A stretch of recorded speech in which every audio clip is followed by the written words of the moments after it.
My first question today is from Sandy. She says, what is one spiritual principle, individually and as a nation, we can draw from as we navigate these challenging times? Well, there are two spiritual principles that are very important to me as we navigate all this.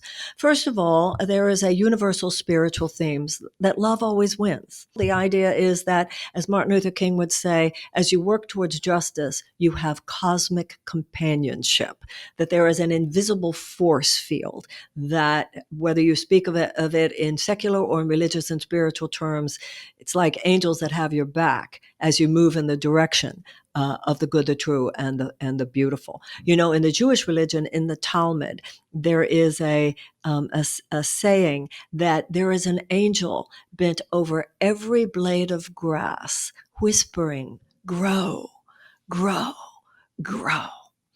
The will of God has never not been done.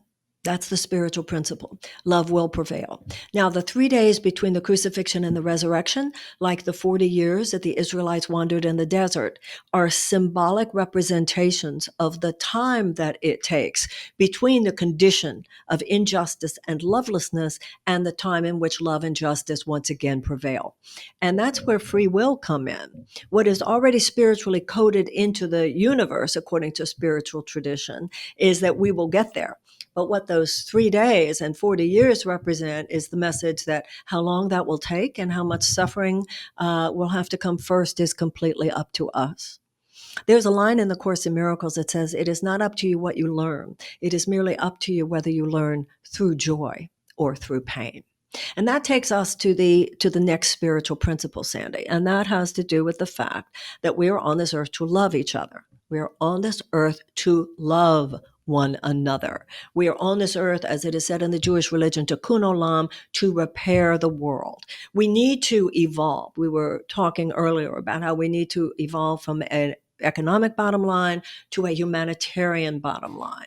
We need to evolve from a species who sees its purpose as using the world to get whatever we want to a change of heart, which is reflected in public policies, which has to do with our realizing we are on this earth to heal the world. Think how that would change our attitudes towards global poverty. Think how that would change our attitude towards the fact that 12,000 children starve on this planet every day.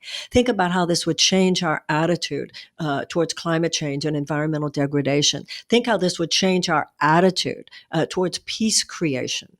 You know, COVID is a wake-up call, and I believe that the Trump presidency has been a wake-up call. But we have to ask ourselves, have we really woken up? Because the next wake-up call could be even more harsh. And if, God forbid, the next wake-up call is in the form of a nuclear disaster, then there's no guarantee that we will wake up at all. So each and every one of us has a part to play. This is a time for all of us to read better books. This is a time for all of us to think deeper thoughts. This is a time for all of us to put aside, to put away some of the, we can now see to have been ultimately meaningless preoccupations, which have dominated our lives. We have sort of farmed out deep thinking, when it has come to our democratic institutions. Oh, somebody's taking care of all that. Well, I think the Trump presidency has shown a lot of us. Really? You sure about that? Because what happened was that the American people took our eye off the ball. Far too many of the best and the brightest thinkers in the United States have been too disengaged from politics over the last few decades, or the problems that we have now could never have occurred. But we're waking up. It's the 11th hour, but it's not midnight yet. We just had one big win, I believe, in the fact that Donald Trump was denied a second term. But that doesn't mean that we don't still have a lot to do in the few minutes that are left before midnight. So we need to create a new America, and we need to begin with our own imagination. Everything that happens on the outside begins first on the inside. A new conversation that we're having with ourselves, a new conversation that we're having with each other. And I hope you feel that this podcast includes some of the most important conversations going forward.